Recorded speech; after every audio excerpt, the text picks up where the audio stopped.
நண்பர்கள் அனைவருக்கும் அன்பார்ந்த வணக்கங்க. இன்றைய பதிவில் ஜெர்சியில் ஒரு தலையீத்து கிடாரி ஒன்று விற்பனைக்கு வந்திருக்குது. 4 பல்லுன்னு சொல்லியிருக்காங்க. நல்ல பெருங்கூட்டான கிடாரிங்க. 3 இதில் ஈன்றிருந்த மாடு எந்த சைஸுக்கு இருக்குமோ அந்த சைஸுக்கு இருக்குது பாருங்கள் தலைச்சங்கிடாரியிலே. இந்த கிடாரி எந்த ஊர்லேருந்து விற்பனைக்கு வந்திருக்குது, இந்த கிடாரியோட கறவைத்திறன் எவ்வளோ, விலை நிலவரம் எல்லாமே தெளிவாக பார்க்கலாம் வாங்க. கலரை பொறுத்தவரையும் சந்தன பிள்ளை கலரு அப்படின்னு தான் சொல்லியிருக்காங்க. நல்ல கலர் பேச்சுங்க. தலைச்சங்கிடாரி தான். பல்லு வந்து 4 பல்லுங்க. 9 மாதம் சினியாக இருக்கக்கூடிய கிடாரி. இன்னும் கன்று இன்றைக்கு டைம் ஒரு 15 நாட்கள் பக்கம் பிடிக்கும் அப்படின்னு தான் சொல்லியிருக்காங்க.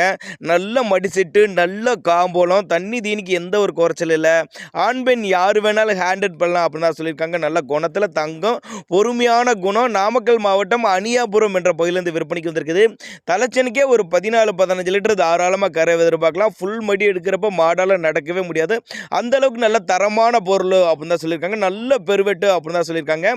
நேரில் வந்து பார்த்து செக் பண்ணி ஓட்டிக்கினாலும் ஓட்டிக்கலாம், இல்லை எனக்கு கான்டாக்ட் பண்ணி இந்த கிடாரியை டிரான்ஸ்போர்ட் பண்ணி கொடுங்க அப்படினாலும் நம்ம பண்ணி கொடுத்துடலாம் அப்படின்னு தாங்க நம்மளோட விற்பனை அதிர்ச்சி. அப்படி தேவைப்படும் நபர்கள் மட்டும் தாராளமாக அவரோட கான்டாக்ட் நம்பர் டிஸ்பிளே கொடுத்துருக்கேன், தொடர்பு கொள்ளுங்க.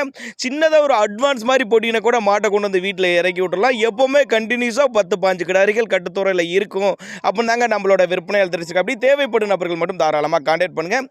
விற்பனை விலையை பொறுத்தவரை 63,500 சொல்லியிருக்காங்க. அனுசரிப்பு உண்டு.